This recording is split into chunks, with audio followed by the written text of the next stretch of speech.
بسم الله الرحمن الرحيم الحمد لله رب العالمين والصلاة والسلام على رسول الله وعلى آله وصحبه أجمعين أما بعد. Honorable guests, respected teachers, audience and my dear friends. Today I am going to speak about a very meaningful topic, criminology of Islam. This need of how. This means how Islam understands crime, why people commit crimes, and how Islam tries to prevent crimes.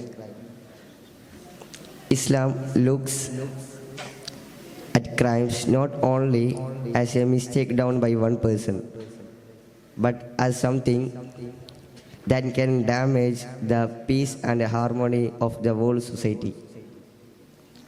So, Islamic criminology is a complete vision that focuses on the both of a person and the environment around the person. My dear audience, Islam teaches that every human action starts from the head. If the head becomes weak in faith, filled with anger, greed, jealousy, or desire, it can lead a person towards crime. So Islam says that the first step in preventing crime is strengthening the inner self. When a person remembers Allah, fears doing injustice, they believes in the day of judgment, it becomes very difficult for him to commit crimes. This is why Islam places great importance on moral values, good character, and self-discipline. Even before any law, Islam wants to grow a clean head.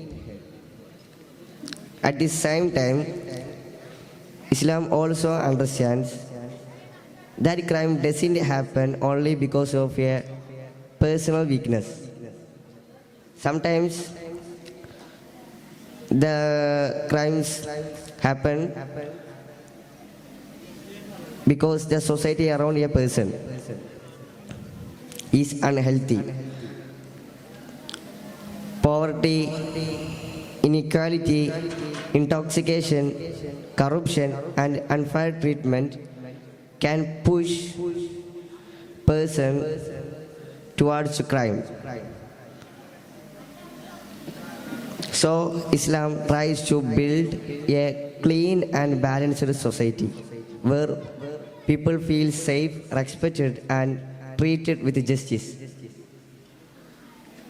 Islam encourages charity, zakat, social support, and fair economic system, so no one feels neglected or forced into wrongdoing. When the society is healthy, the people become healthy, and crimes automatically reduce.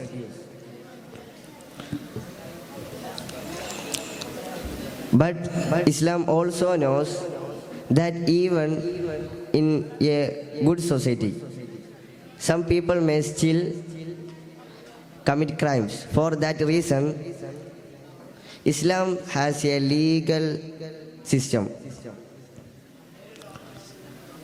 which aims not to punish for revenge, but to protect the community and to give justice to the victims. Allah Ta'ala says in Quran, وَلَكُمْ فِي الْقِصَاصِ حَيَاةٌ يَا أُولَي الْأَلْبَابِ.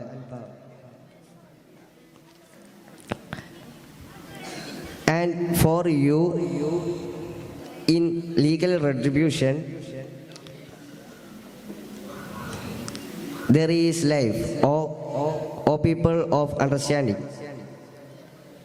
My dear audience, in Islamic law, no one is punished without clear evidence, proper investigation, and fair judgment. Islam does not allow torture, false accusation, and forced confusions. Every person is innocent until proven guilty. The goal of punishment of in Islam is not cruelty but prevention. So that criminal understands the seriousness of that act and people feel safe.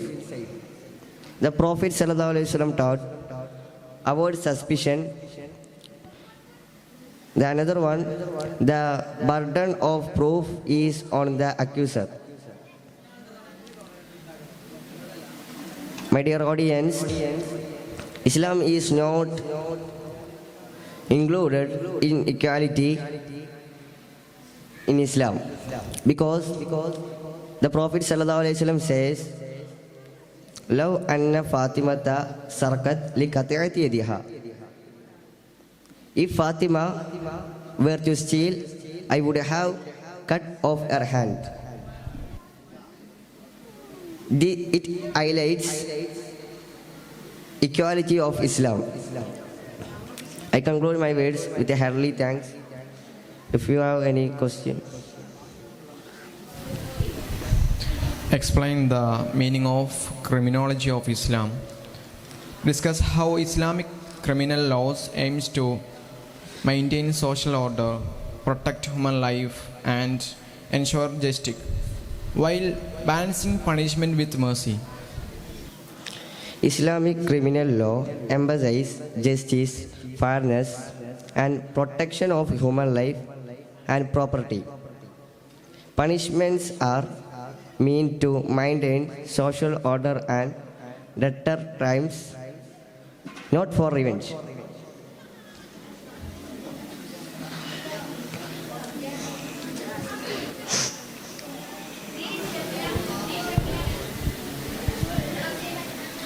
Why does Islam allow capital punishment? Why does Islam allow capital punishment, emphasizing the sanctity of human life?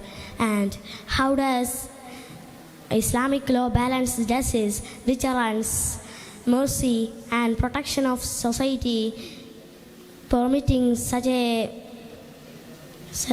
punishment under a strict condition? Yeah, that is a good question.